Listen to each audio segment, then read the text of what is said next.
Ah, elle veut rentrer. Je la laisse rentrer ou pas? Ah, elle est rentrée, ça y est. Bonjour. Bonjour. Bonjour, chatounette. Bonjour. Bonjour, la famille. Bonjour tout le monde.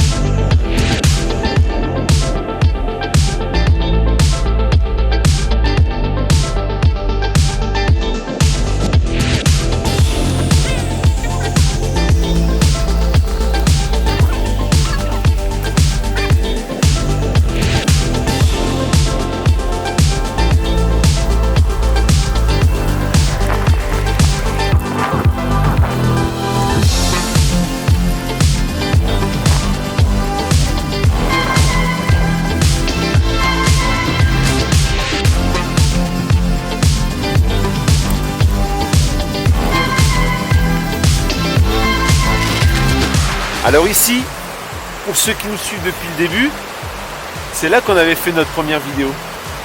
On était assis là-bas. On était assis au bord de l'eau. Si tu veux la revoir, bah, elle est là, la vidéo.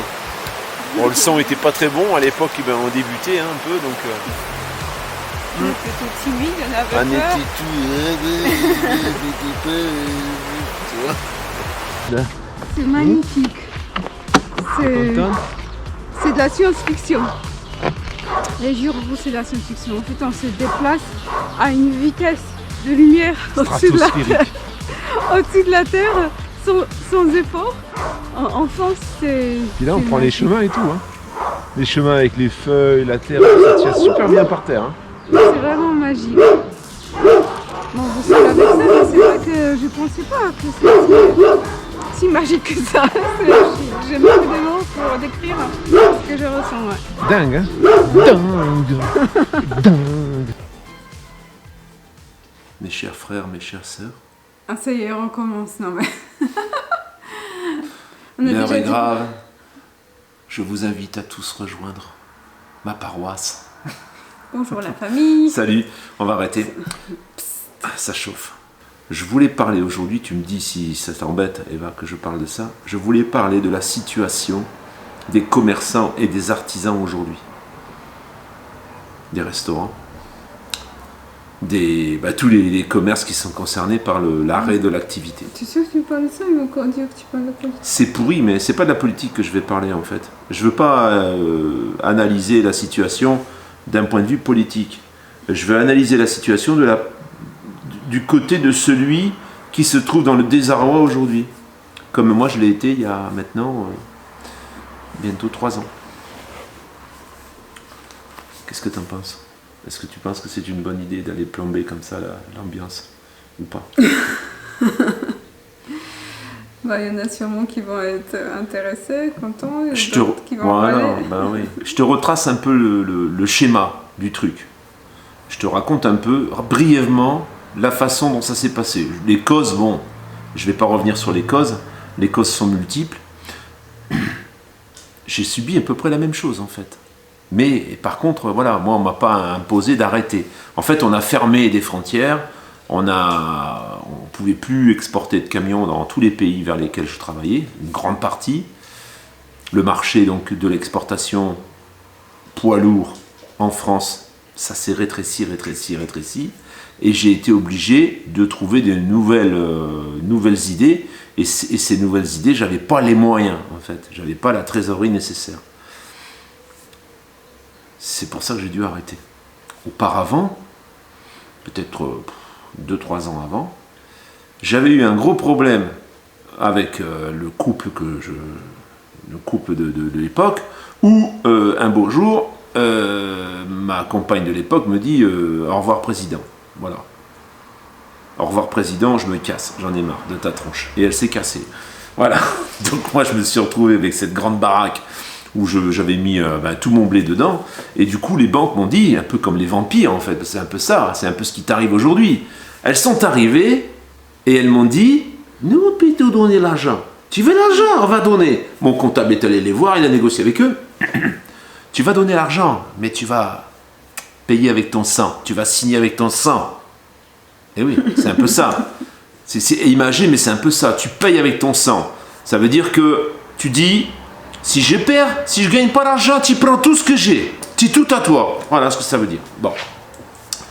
Quand tu crois à ton business, tu le fais. Parce que tu dis, de toute façon, ça a toujours fonctionné, il n'y aura pas de problème.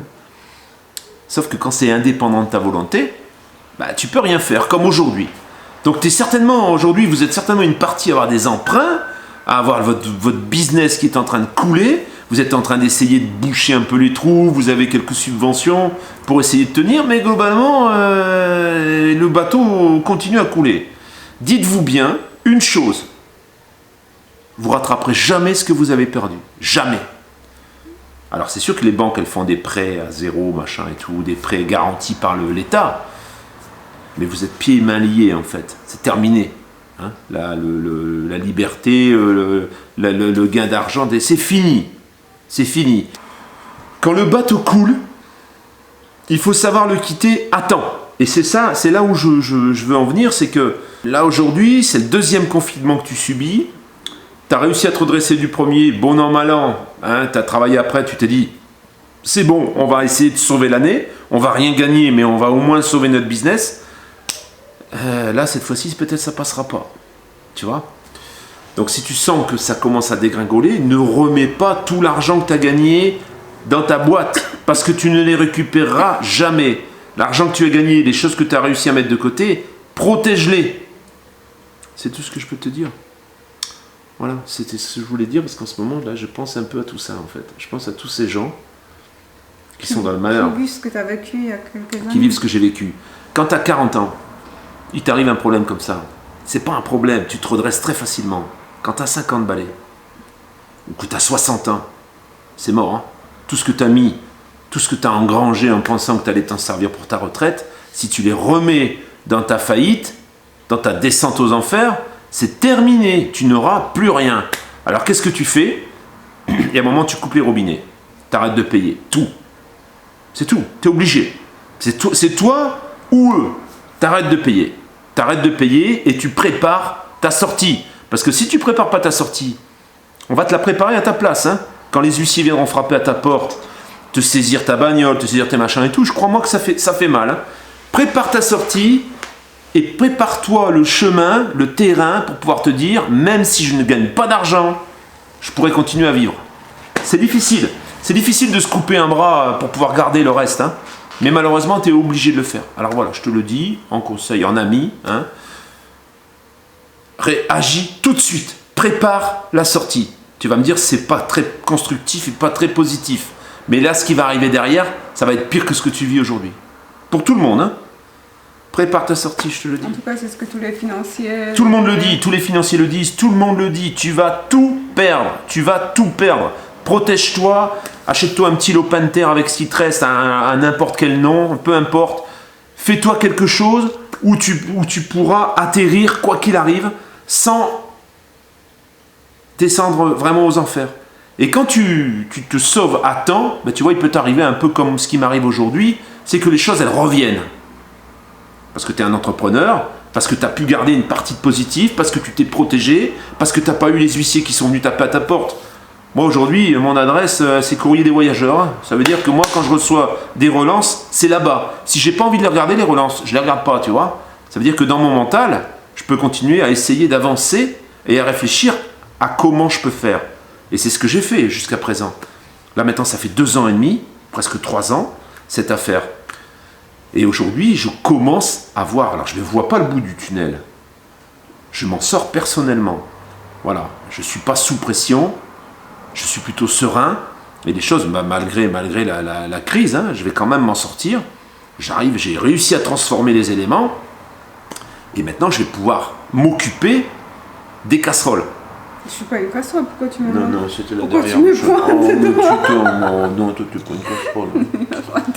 Du coup, tu vois, il faut d'abord se protéger ton mental pour pas détruire ton optimisme, pour que tu puisses continuer à imaginer des choses et à réagir et à rebondir. Tout arrive, hein. Tu vas avoir une traversée du désert, tu vas vraiment descendre très très bas, où tu vas compter à 10 €, Quelquefois, tu vas te dire, je peux pas mettre de carburant, tu vois. Ça va t'arriver. Mais si tu t'es protégé, tu n'auras pas en plus tout cette agression, en fait. Alors, une agression, tu vas dire, ouais, mais bon, de toute façon, si tu dois de l'argent, c'est normal. Quand bien même si tu les dois, si on te saute dessus tout de suite, comme un charognard, pour essayer de récupérer ce que tu n'as plus rien. Ça sert à rien d'attendre ça sert à rien de te confronter à ça, parce que ça va te descendre encore plus bas. Voilà. Pas très positif pour ceux qui sont en... Ça peut paraître négatif. C'est ni positif ni négatif. Non mais pour les gens qui sont encore en train d'essayer de sauver le bateau, qui sont en train de boucher les trous pour essayer de garder la barque sur la flotte, ils peuvent se dire non mais moi j'en suis pas là, moi je veux sauver ma boîte. Ben oui mais bon, tu vois ce que je veux dire, hein. T'as compris, hein. Là aujourd'hui on nous tient. Toi tu peux dire ton opinion, ton point de vue, après les gens... Moi c'est mon opinion. Ils font ce comme ils veulent. Analyse bien la situation et fais les choses pour pouvoir rebondir ou pour pouvoir au moins être en sécurité.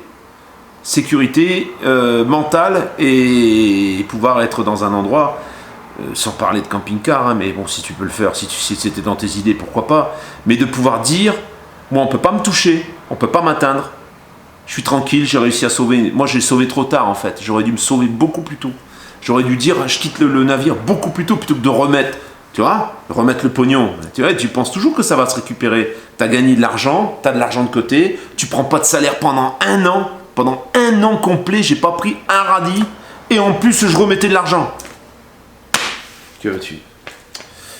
Voilà. Qu'est-ce que t'en penses, toi, mon petit chat d'amour? Est-ce que ça t'est arrivé à toi, que ça doit forcément arriver là, à toi? Je peux te dire que là, sans vouloir être pessimiste, il y en a énormément qui vont pas sortir de cette crise. Énormément. Ça va être la catastrophe. Il y a un abonné qui a demandé d'où on a l'information qu'ils vont détruire l'argent et mettre crypto-monnaie. On n'a pas des sources très fiables parce que c'est des fuites.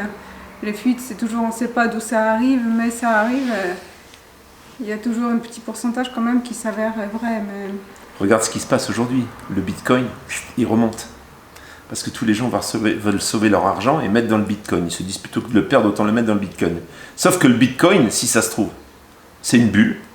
Ça fait peut-être partie, c'est peut-être le gouvernement qui l'a créé pour tester justement cette monnaie, cette crypto-monnaie. C'est peut-être un grand laboratoire et que quand il va couler, bah, tout le monde va perdre ce qu'il a mis dedans. Donc fais bien attention aussi. Parce qu'apparemment les crypto-monnaies qui existent maintenant, ils doivent disparaître aussi, ils vont créer un nouveau. Ils vont tout raser. Tout raser. Tchernobyl. Ça va être bien, c'est positif parce que tout le monde redémarre à zéro. Mais en attendant, il vaut mieux avoir l'argent dans du matériel que dans les banques aujourd'hui. Hein. Et c'est pas, je suis pas seul à le dire. Hein. Alors, c'est tout le monde qui le dit. Hein. Tout le monde. Aujourd'hui, tout le monde le dit. Tout le monde essaie de sortir son pognon. Alors aujourd'hui, c'est simple. Hein. Tu es en confinement, tu peux plus acheter d'immobilier parce que les agences immobilières sont fermées. Tu peux plus rien faire aujourd'hui. Même avec de l'argent, même si tu as de l'argent, à part manger, voilà, boire et puis regarder la télé, c'est tout ce que tu peux faire. Mais ce qui est positif aussi par rapport à, par exemple, des situations comme toi tu as vécu où tu étais seul à couler et le monde allait plus ou moins bien, que là c'est global, c'est général, tout le monde va couler. C'est un peu comme après la guerre, hein, que les gens après, il y a tout qui est en train de renaître et il y a des trucs. Je ne suis pas complètement d'accord. Je pense qu'il y en a certains qui vont surnager quand même. Il y en a qui vont surnager. Tout le monde ne va pas couler. Non, mais je veux dire, il y en aura beaucoup dans ce cas. C'est quand même, l'économie est touchée. Quand tu vois ici à Annemasse tous ces immeubles qui se fabriquent, tous ces immeubles, à qui ils vont vendre ça aujourd'hui? Comment tu vas rentabiliser tout ça? C'est en pousse de partout, de partout. Normalement, s'ils poussent, ils sont déjà achetés. En partie. Mais même, c'est surtout ceux qui ont acheté. Ça va tomber le prix de l'immobilier d'une force. Il y en a beaucoup trop. Il y a beaucoup trop d'immeubles. Enfin, ça c'est une parenthèse. Voilà. Voilà la famille, ce que j'avais à dire. Qu'est-ce que tu nous fais à manger ce soir? Non. Bon, je me disais que, aussi là, je t'en ai pas parlé d'ailleurs, mais si, déjà je t'en ai parlé depuis un moment, je pense que je vais réduire un peu la fréquence des vidéos. Parce qu'en fait, là, on bouge pas beaucoup. Alors bon, j'espère toujours avoir ce fameux SIRET qui va me permettre de pouvoir bouger. Mais ça tarde à venir. Je me demande si l'administration travaille quand même. Hein. Je pense que on va garder la vidéo du dimanche matin. Désolé, hein. Tous les matins, ça fait beaucoup maintenant parce que on aura quand même moins de choses à dire. Qu'est-ce que t'en penses? Bah oui, et puis après, si on commence à parler des choses... Ben voilà, il y en a qui s'énervent et tout. Donc c'est vrai que le sujet du camping-car, ça reste quand même le sujet principal. On peut pas voyager, on peut pas bouger. Ben c'est ça. On peut pas après, voilà, de nous voir en train de faire la popote, un peu de giro-roue, un peu ça va chatounette. Hein, il y a un moment, c'est bon, ça va quoi. T'arrêtes un peu de nous gonfler là parce que ça, hein, tu meubles en fait, tu remplis pour rien, ils vont nous dire. Donc qu'est-ce qu'on va faire dimanche, on va garder. Qu'est-ce qu'on garde comme jour, à ton avis? Mardi. On garde mardi? Dimanche, mardi et vendredi. Dimanche, mardi, vendredi. Mais alors jeudi, c'était le spécial van machin, on fera plutôt vendredi. Alors. Voilà. Donc dimanche, on continue à faire ce qu'on faisait. Hein. On vous raconte un peu des conneries. Ça fait tous les 2 jours en fait. Ouais. Mardi, ce sera plutôt des sujets techniques, camping-car, machin, enfin, visite de camping-car, etc. Et vendredi, ce sera le sujet mon van en fait, le van que... Il y a mes hérissons qui sont arrivés, je vais juste voir. Si c'est pas Kalinka qui bouffe dehors, ok? On enlève 2 vidéos dans la semaine. Voilà. Alors on va le faire comme ça pour le moment, on verra après. Au 200, je m'étais dit qu'au 200 on arrêterait le daily vlog. Ouais, et on est au 198. 199 aujourd'hui. Et t'as dit à 200 À 200 j'avais dit le daily vlog on arrêtera. Et on changera de formule. Donc on va arriver au 200. Voilà, là on est aujourd'hui c'est le 199e épisode. Prochain vendredi, ce sera le dernier daily vlog. Et puis ensuite, on passera, je vous donnerai le programme dimanche prochain. Le dimanche, on vous dira comment vont s'appeler les différentes rubriques. En tout cas, merci de nous avoir suivis dans cette grande aventure. Mais tu dis comme si c'était ta mie en fait. Oui, c'est pour qu'il pleure. Oh, toi aussi tu pleures. Oui. Merci de nous avoir suivis dans cette grande aventure. Elle est occupée, excusez-la. C'est oui, machin. Nishka, machin. Oui. Je sais pas d'où ça vient. Oui. C'est Mamour. Mamour, oui, mon slip, ma chatounette, mon machin. Calme-toi. C'est tous les mots qu'elle sort. Avec son petit chéri. Je dis que pour crypto-monnaie, je dis des choses. Hein. C'est bien. Moi, j'ai pas fait faillite. Moi, je gère bien mon entreprise. Tu vois? C'est ce genre de choses que tu entends. Et c'est ça le problème de la France, en fait. Le problème, elle n'est pas française en plus, hein, c'est encore pire. Le problème de la France, c'est ça. C'est qu'au moment où tu as eu un échec, eh ben, c'est reconnu comme une mauvaise gestion ou comme une défaillance de ta part. Mais on ne tient pas compte. Là, par exemple, aujourd'hui, on va dire, ouais, mais si tu avais moins dépensé, ouais, mais si tu n'avais pas fait ci, ouais, mais à chaque fois, on va te donner des excuses. On va te donner une culpabilité, en fait. Et c'est le problème en France. C'est pour ça que j'ai dit ça. Non, mais moi, je le dis pour exemple. Je dis pour exemple, pour ceux qui nous regardent. Comment c'est perçu, en fait. Donc, tu as en plus de la perte de ton activité, de ta perte de train de vie, de ta perte de revenus, de ta perte de biens matériels, de ta culpabilité personnelle, ta culpabilité personnelle, en plus, tu as le regard des gens qui disent « Ah, il a mal géré, tu vois ?» Ouais, c'est comme ça. Moi, j'ai pas été dans les premiers à m'arrêter. Hein. Il y en a beaucoup qui se sont arrêtés avant moi.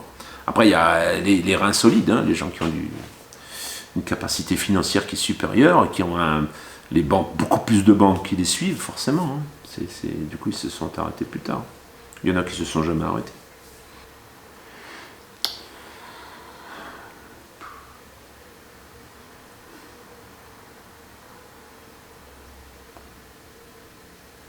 Comme dit la Bible, les riches ne dorment jamais sur leurs 2 euros. Ça veut dire quoi? Ça veut dire ceux qui ont des entreprises, beaucoup d'argent et tout, ils ont... au plus t'en as, au plus c'est soucis. Ils dorment jamais tranquilles parce qu'ils ont peur de perdre. Et quand t'as rien, t'as pas peur de perdre. Quand t'as rien, c'est vachement confortable en fait. Ouais. C'est très confortable parce que t'as pas l'anxiété. Ça, c'est vrai. Bon, j'espère qu'on t'a pas trop saoulé. Donc la prochaine fois qu'on se verra, ce sera vendredi. Ça fait drôle hein, de dire on va passer à 3 vidéos au lieu de 5, ça fait bizarre quand même. Hein. T'es triste. Ouais, un peu quand même, c'est sympa quand même. Mais oui, tu peux pleurer, ça fait du bien. Non mais là tu me mouilles pas mon t-shirt. D'accord, tu vois. Ok. Tu vas tenir le coup. Mon fils, une fois, son père lui demande, parce qu'il avait faim ou il avait envie de faire pipi, il demande, Brian, tu tiens le coup? Il dit, oui, papa. On va tenir le coup. On va vous laisser maintenant, non? Normalement, vendredi, si tout va bien, peut-être, j'aurai un truc à vous montrer. T'as mal à laisser, hein?